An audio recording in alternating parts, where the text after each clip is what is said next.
The story begins with Tama cursed with bad luck. He escapes from a group of thugs after trying to stop them from harassing a girl. He encounters the girl from earlier, revealed to be a level 5 Esper, Mikoto. She demonstrates her power by using electromagnetism to fire projectiles, usually coins, at over 3 times the speed of sound, hence her nickname, the Railgun. To her shock, Tama emerges unscathed. The next day, he discovers a girl in a nun's outfit. He brings her inside and learns her name is Index. She explains she is being chased by a group called the Magic Cabal, which seeks the 103,000 grimoires she has. Tama is skeptical of her mentioning magic, but she insists magic is real. She points to her outfit, called the Walking Church, which can repel any attack. Tama says he also has a power of his own. His right hand can cancel any magical effect. When she doubts him, Tama uses it, causing her outfit to disintegrate. After biting Tama in embarrassment, Index mends her walking church. She decides to leave, since it might be dangerous if she stays any longer. Before she goes, she says his right hand also erases good luck, explaining his misfortune. Tama attends remedial classes with his friends, Aogami and Tsuchimikado, taught by their pint-sized teacher, Kamo. Tama wonders what Index is up to now. He later encounters Mikoto, upset that their fight was inconclusive. She tries getting his attention by sending an electric shock to the ground, damaging the security robots and nearby electronics. Tama is indifferent and lets her have the win from last night. Suddenly, the security robots restart and attack them, prompting them to run away. When Tama arrives home, he discovers Index surrounded by cleaning robots, badly injured. Suddenly, a mysterious man dressed up like Chris Angel appears, calling himself a magician. The magician says that the walking church ordinarily protects one from all harm, but because Tama destroyed it earlier, Index was injured. The magician, Steel, explains that he is here to retrieve Index, who has memorized the contents of over 103,000 magical grimoires. Steel uses his fire magic, but he is shocked to see that Tama is unharmed, and he realizes Tama can cancel magic. Steel summons Innocentius, which can regenerate its flames faster than Tama can erase them. Index suddenly speaks, explaining that the runes laid throughout the building are giving Innocentius strength. Tama evades Steel's fireball attack, and as he attempts to escape, he discovers several runes drawn on paper, taped throughout the hallway. After stumbling outside, he considers calling for help, but resolves to rescue Index on his own. Steel attempts to recover Index, but the sprinkler system activates, subduing his flames. As Tama confronts him, Steel is confident that mere water is not enough to douse Innocentius. But Tama points out that the water is not only washing away the paper seals but also the ink. Without his flames or Innocentius, Steel is defeated with one punch. Later, police investigate the fire while Mikoto looks on. Her friend, Kiroko, a member of Judgment, remarks that the fire was Esper-related. Tama scrambles for a way to heal Index's injuries, but since Espers cannot use magic, Tama carries her to Kamo's house, asking her to follow Index's instructions. However, Index tells Tama to leave, as his very presence is erasing the healing magic within her. As Tama leaves, a woman perched on a tower watches him. Index begins the magical ritual to heal her wounds. She creates a diagram of their room and establishes a link. Anything that happens to the diagram will also happen to the room, and vice versa. Index tells Kamo to imagine an angel, and one appears in the room, healing Index. Index's John's pen mode subsides, and her real personality returns, collapsing soon after. The next day, Kamo asks Tama what exactly Index is since she intends to report this incident. However, Tama, concerned for her well-being, asks her not to be involved. Kamo blushes and leaves to buy supplies for breakfast. Index wants Kamo to not be involved any further, as repeated use of magic by those ill-equipped to use it may have their minds broken. She tells Tama about her true nature. Her sect, the English Purist Church, has a special division called Necessarius, which was originally established to hunt down witches. However, since they believe using magic leads to impurity, they decided to place all that impurity in one spot, her. They fear that those who possess her grimoires will have the power to alter the world. Tama scolds her for keeping it a secret and reassures her that he will protect her. Meanwhile, Steel and Kanzaki watch them from afar. Steel observes that Index looks genuinely happy and wonders how much longer they have to keep destroying that happiness. When Kamo returns, she forgot everything she was supposed to ask. Later, Index and Tama walk together to the public baths, and she reveals she has no memory of her time prior to arriving in Japan,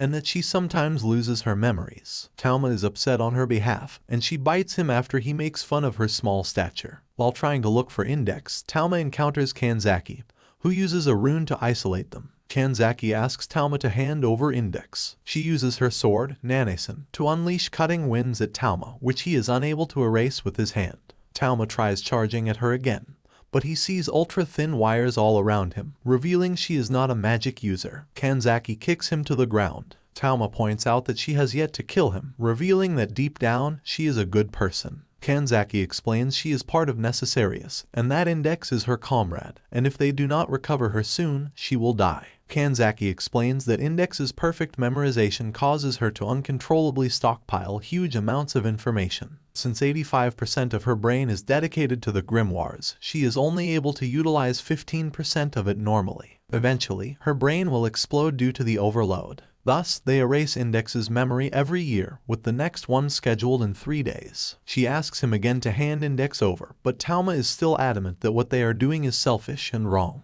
Kanzaki is furious, as she and Steel did everything they could to make memories with Index, but they realized the futility of the endeavor, and decided to pose as enemies instead to spare themselves the pain. Talma maintains they are running away without thinking of Index's well-being. Kuroko and Mikoto see the giant shard of metal caused by Talma and Kanzaki's battle. While Kuroko investigates it, Mikoto sees Index in the background. Talma awakens 3 days later with Index by his bedside. She apologizes for being unable to save him, and the best she could do was treat his wounds. Suddenly, Kamo opens their door. Kanzaki and Steel are there to retrieve Index. Index, unaware of the truth, gives herself up so they do not harm Talma. Kamo leaves Talma and Index alone. Earlier, Kanzaki and Steel said time has run out and they would return. They are giving him the evening to say his goodbyes. Talma receives a call from Kanzaki, who tells him the deadline is midnight. Talma asks if they can try and use science to fix Index's condition, but Kanzaki replies that he has no real evidence to support that it can, whereas their magic can guarantee Index's life. Regardless, Talma stubbornly claims he can still save Index. He spends the night researching and contacting facilities regarding memory loss. Though one answers, they point out that it is nearly midnight. Soon, Kanzaki and Steel enter the room. Steel yells at Talma to get out while he begins preparing the ritual. Talma insists on trying science to heal Index, but Steel thinks this is a waste of time. At Kanzaki's urging, Steel reluctantly allows Talma to spend his final moments with Index. Index shortly awakens, worried about the writings on the wall, but Talma reassures her everything is okay. However, Talma finds it peculiar that Kanzaki arrived at an exact 85/15 ratio regarding Index's memories. He finally contacts Kamo, who tells him that it is neurologically impossible for a brain to explode simply from information overload. He concludes that the church lied to Kanzaki and Steel about Index's condition, and the memory erasure is simply a way to keep them and her obedient. Talma discovers a rune on the inside of her mouth, and upon touching it, the church's spell is cancelled. Index jolts awake, causing an explosion that alerts Kanzaki and Steel. A biblically accurate Index enters self-preservation mode to protect the grimoires. Talma, Kanzaki, and Steel stare her down. Index unleashes a blast of light, St. George's Cathedral, which Talma defends against with his right hand. Kanzaki and Steel are confused that Index can use magic, and Talma reveals that the church has been lying to them. Talma convinces them both that they can help Index. Steel applies his runes to the wall, while Kanzaki uses Nanasen to force Index's beam upwards, inadvertently destroying the Oriheim 1 satellite. Steel summons Innocentius, but it is swiftly destroyed. Talma dives in and dispels the church's magic within Index. However, a feather touches him and he collapses. A few days later, a doctor hands Index a letter addressed from Steel to Talma. She rips it open, revealing that after Steel and Kanzaki confronted the church regarding their lies, they backed off from Index. However, he and Kanzaki will gather the knowledge necessary before attempting to recover Index again. Index goes off to visit Talma, but just as the doctor warned, Talma is suffering from memory disintegration. His very brain cells were damaged. Index begins welling up in tears, but Talma says he was just joking, as he had used his right hand, Imagine Breaker, to remove the magic affecting his memories. In annoyance at being teased, Index bites him. When the doctor drops by, it is revealed that Talma truly has no memory of her before 2 weeks ago. He just didn't want to see her cry. Steel visits a man named Alestier, who tells him about a person called Deep Blood. It is revealed that Alestier implanted Imagine Breaker into Talma's right hand, believing him to be the perfect, Unremarkable candidate. Steel is told to partner with Talma, but he remains concerned about deep blood, which implies the existence of vampires. 2 weeks have passed since Talma's accident. He sees Index looking at an ice cream advertisement, but she denies wanting any. It is revealed that Talma is still keeping his memory loss a secret. They encounter Tsuchimikado and Aogami, and after they make fun of Index's diminutive size, she angrily demands ice cream. At Macronal's, they encounter a shrine maiden who explains she is a magician who has wasted all her money on 100 yen hamburgers. Suddenly, she leaves with men in suits, whom she says are her prep teachers. On the way home, Index wants to bring home Sphinx, a stray cat. She and Talma argue about keeping it, but she senses runic magic and wanders off. Suddenly, Talma finds himself with Steel. After a brief fight, Talma manages to keep his memory loss a secret. Steel informs him of the Misawak Cram School, which has recently transformed into a religious cult. Aureolus, a powerful magician and descendant of Paracelsus, has returned, and he is targeting a girl imprisoned within the school, codenamed Deep Blood. Steel needs Talma's help to rescue Deep Blood, who is said to have the power to kill vampires. Talma cannot refuse, threatening that the church would take Index away otherwise. Later, Talma discovers that Index has smuggled in Sphinx, and he allows her to keep it. Outside, he sees Steel applying runes so that Innocentius can guard Index. Talma suggests that Steel likes Index, though he denies it. As they arrive at the school, Steel reveals that Aureolus is a powerful alchemist, with the ability to alter reality. When they head inside, they spot a suit of armor that Talma thinks is a robot. But upon closer inspection, it is a corpse, its blood still oozing out. Steel recognizes the knight as one of the 13 knights of the Roman Catholic Church, who were wiped out by Aurelios. Talma finds he can still contact Index and yells at her for eating his pudding. Steel comments on how close she and Talma are now. After entering a cafeteria, the students stand up in unison and begin using a spell, which Steel recognizes to be a replica of Gregorio's choir, a grand magical spell that requires 3,333 monks to power. During their escape, Steel pushes Talma down a flight of stairs. Talma encounters a girl whose body is torn by the magic spheres. Talma shields her from further harm, and Asa cuts down the remaining spheres. Meanwhile, Steel incinerates a few runes and encounters Aureolus. Asa treats the girl. Index tries to go looking for Talma, and she becomes suspicious upon seeing the magic runes outside the apartment. Asa explains she is remaining at the prep school to prevent attracting vampires, as the seal place prevents intruders. Vampires are just regular people, but they are drawn uncontrollably to her blood, and she is forced to kill them, and she is tired of killing. Thus, she bargained with Aureolus. He will cure her of her affliction in exchange for attracting a vampire, which he needs to fulfill an unknown goal. Aureolus appears and threatens to kill Talma, but Asa convinces him to spare his life, and instead, he wipes away his memories. Talma and Steel find themselves outside, with no memory of the past few hours. Talma nonchalantly touches his head, inadvertently undoing Aureolus' magic. He then punches Steel for abandoning him earlier, also undoing the magic. Index arrives at the prep school, where Aureolus commands her to sleep. Talma and Steel return to the prep school and find the remnants of the 13 knights channeling the Gregorio choir to bombard the school. To their horror, Aureolus repairs the school in an instant. Talma and Steel find Aureolus, Asa, and Index. Steel says Aureolus will fail in his objective and reveals that Aureolus was Index's partner 3 years ago. Aureolus reveals his plan to turn Index into a vampire so that she will no longer suffer her memory wipes. Steel explains that Talma has already saved her using Imagine Breaker. Confronted by the knowledge that all his efforts were in vain, Aureolus laughs maniacally and commands them to drop to the ground. Aureolus' magic is Ars Magna, which allows him to warp reality, but because it requires great concentration, he stabs himself with needles to attain inner peace. And when Asa tries intervening, she is killed. Asa recalls how she was forced to kill her entire family after they were transformed into vampires. While seeking a way to rid herself of this curse, she encountered Aureolus. Talma cancels out the effect on Asa, reviving her. Aureolus attempts to use his power several times, but realizes Imagine Breaker can cancel everything. Instead, he summons a gun that can shoot bullets faster than Talma can react, and he plans to kill Talma slowly. Steel asks why Aureolus did not simply command that Index be healed, and in retaliation, his flesh is ripped apart. Talma is suspicious, since if Aureolus truly has reality-warping powers, he could have saved Index. Aureolus slices off Talma's arm, but is shocked to see him still standing.